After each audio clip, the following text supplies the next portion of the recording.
have been asked by Leah to basically be the liaisons for RMC while she spends time in Mennonite Voluntary Service in Colorado.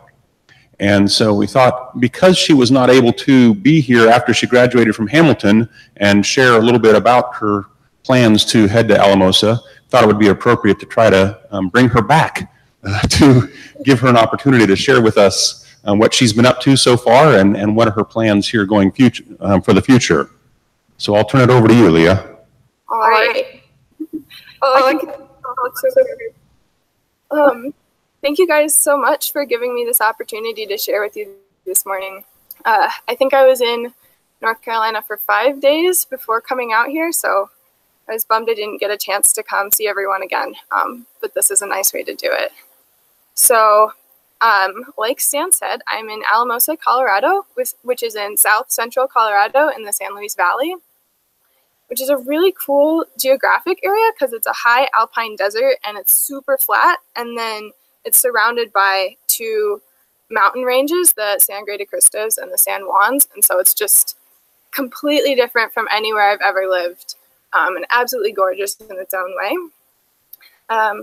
So I'm here living in the MVS house, if you want to put that one up, Stan, which is this cute little house really close to the river, and it looks really small, but it's actually a beautiful space.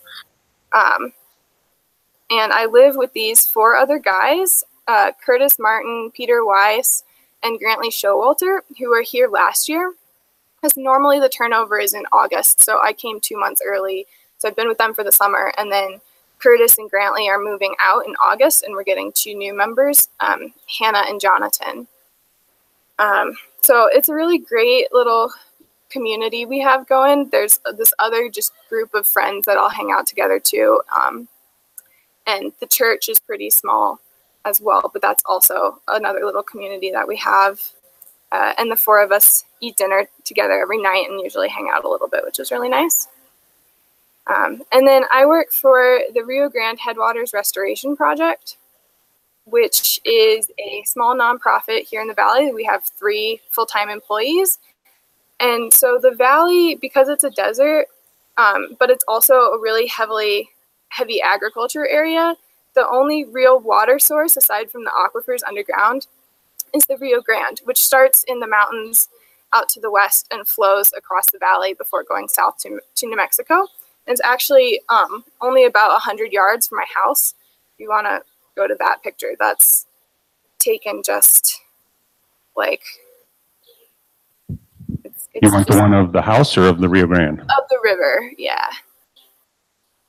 That's the river just like right down the street from where we live. But in the 90s, the farmers here realized that the river wasn't serving its historical function and that something was sort of up.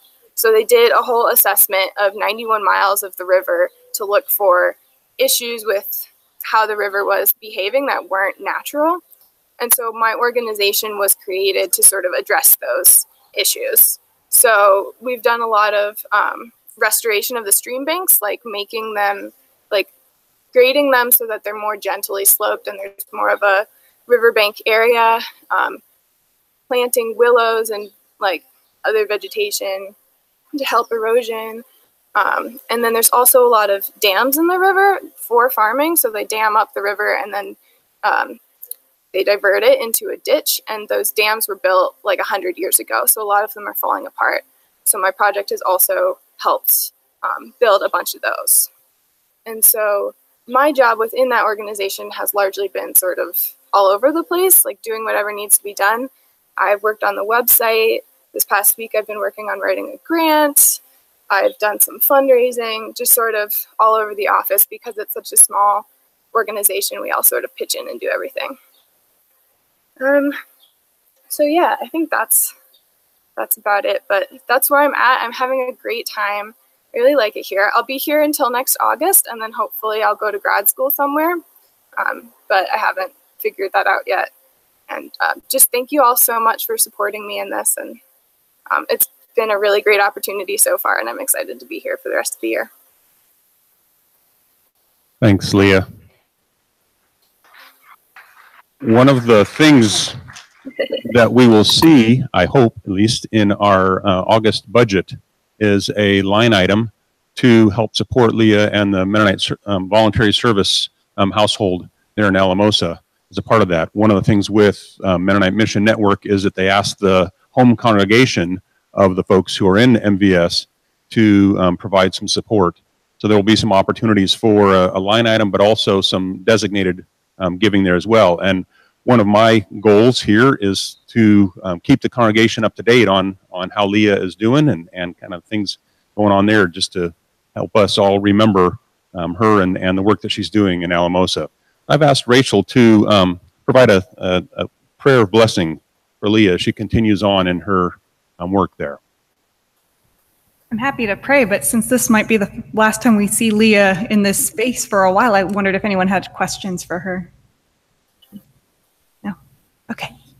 Let's pray. Loving God, we thank you for the ways that faith service communities can form people and form the communities too. We thank you for the ways that Service Adventure formed this congregation and sent people out into the world with skills and with knowledge and with love for you. We thank you for alumni like Anna Lee, who've served in Mennonite contexts, and we thank you for Leah's beginning this adventure.